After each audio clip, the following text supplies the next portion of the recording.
for the Baylor and Texas women's basketball team, a game that had everything on the line in conference record. He said he's really proud of the way they've developed so far this year. Now Texas on a 6-game win streak heading into Big 12 play against Texas Tech on Friday. And the circus continues. I apologize for the loud noise behind me, but other than that, so far so good. We did have a chance to catch up with Atlanta Falcons offensive coordinator Kyle Shanahan. He is a former Texas Longhorn, and he did mention to us if anyone from Austin or his Texas playing days might have sent him a congratulations in the last week or so, it'll take a little while for him to get back to his thank yous. He's a little busy here in Houston. But if you didn't know, the Anderson Trojans weren't always the Trojans. They used to be the Yellow Jackets. Matt Campbell's ticked? Well, he's not the only one in the Big 12. We're here at DKR Texas Memorial Stadium, and while the premise is gambling and raising money, all of the proceeds are going to a great cause. I'm standing with Corey Redding right now.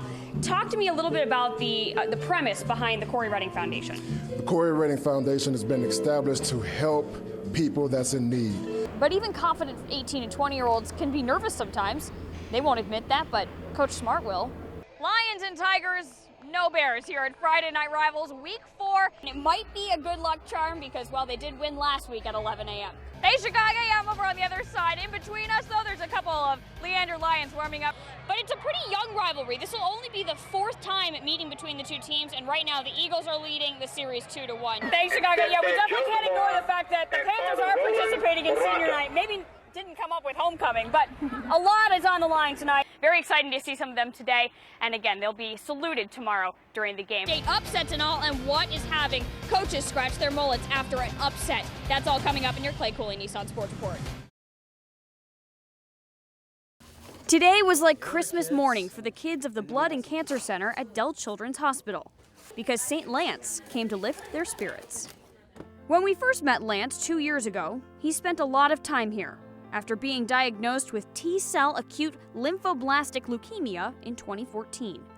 Chemotherapy, spinal taps, and doctor's visits kept Lance from being in school most of his 8th grade year. But more importantly, it kept him from playing baseball and football. His spirit was crushed.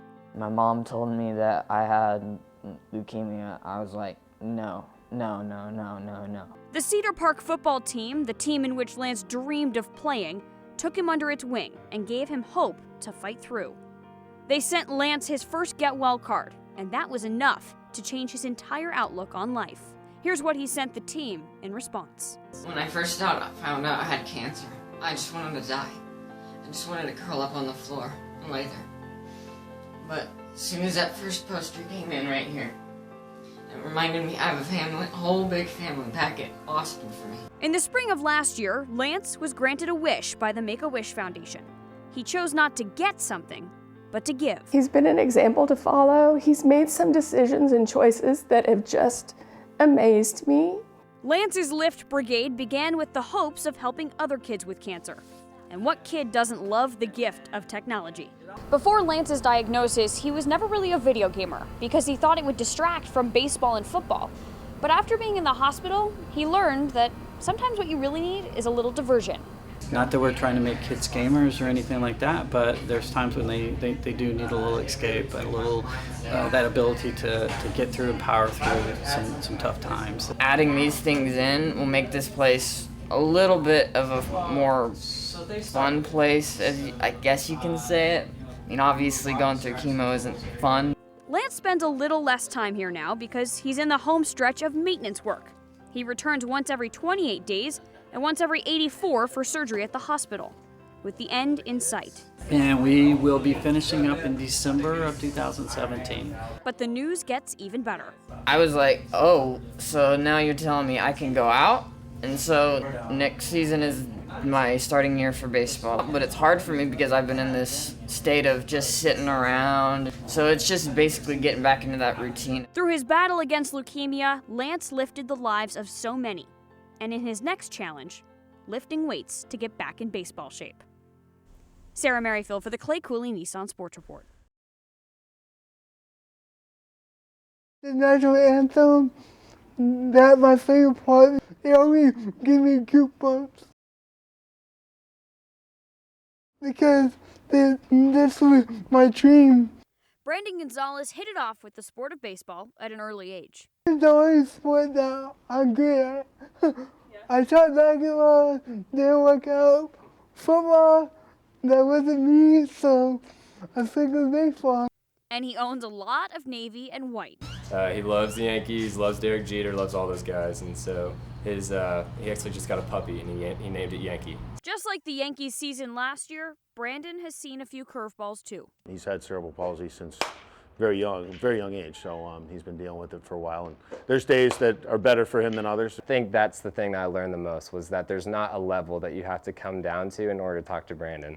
If anything, you have to come up to his level, because it's just, he's just another person. Brandon chooses to attend every practice and game he can. Does it lovingly and does it because he wants to be here, which is, we're not giving him anything to be here. There's no scholarship or anything like that. He just wants to be part of the team. Because baseball keeps him smiling. That really helped me get to the point where I'm at today.